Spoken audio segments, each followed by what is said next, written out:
Lokesh red book open చేశారా? తాను note చేసుకున్న వ్యక్తుల భరతం పట్టే పని ముందు పెట్టుకున్నారా? ఏపీలో వరుసపెట్టి జరుగుతున్న దాడులు చూస్తుంటే ఇది నిజమే అనిపిస్తోంది.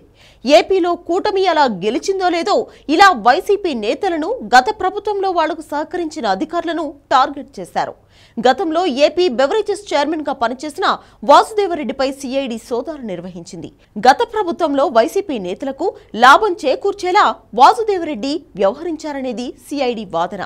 కేవలం ఇదే కాదు, కూటమి అధికారంలోకి వచ్చిన తర్వాత చాలా మంది వైసీపీ నేతలపై దాడులు జరుగుతున్నాయి. ఇక కొడాలి నాని, వలమనేని వంశీ మీద ఇంటికి వెళ్లి మరీ దాడి చేశారు కొందరు యువకులు. కొడాలి నాని ఇంటిపై కోడిగుడ్లతో దాడి చేశారు.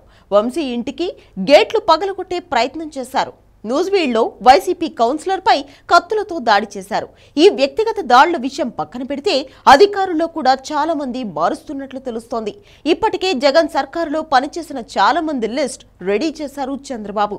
త్వరలోనే తన టీంతో ఈ బ్యాచ్ ను రీప్లేస్ చేయబోతున్నారు. గత ప్రభుత్వంలో తమను ఇబ్బంది పెట్టిన అధికారుల పేర్లు రెడ్ బుక్ లో రాస్తున్నారని లోకేష్ బహిరంగ సభలో చెప్పారు. తమ ప్రభుత్వం అధికారంలోకి వచ్చిన తర్వాత ప్రతి ఒక్కరి అంతు చూస్తానని చెప్పారు.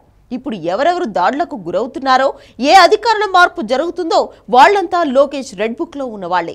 గత ప్రభుత్వంలో వైసీపీకి అనుకూలంగా పనిచేసిన మీడియా సంస్థలను కూడా లోకేష్ టార్గెట్ చేశారు. ముఖ్యంగా సాక్షి, ఎన్టీవీ, టీవీ9 ఛానళ్లను బహిరంగంగానే విమర్శించారు. రీసెంట్ గా కూడా ఓ ప్రెస్ మీట్ లో సాక్షి రాలేదా అని అడుగుతూనే ఎన్టీవీ, టీవీ9 వస్తే సాక్షి వచ్చినట్టే అని కూల్ గా టార్గెట్ చేశారు. ఇప్పుడు ఆ 3 ఛానళ్లు కూడా ఏపీలో బ్యాన్ కాబోతున్నట్లు తెలుస్తోంది. దీంతో లోకేష్ యాక్షన్ మొదలుపెట్టారని, ఇదంతా లోకేష్ రెడ్ బుక్ ప్రభావమే అనే టాక్ నడుస్తోంది. ఇదే నిజమైతే ఇంకా ఎంతమంది అధికారులపై చర్యలుంటాయేమో చూడాలి.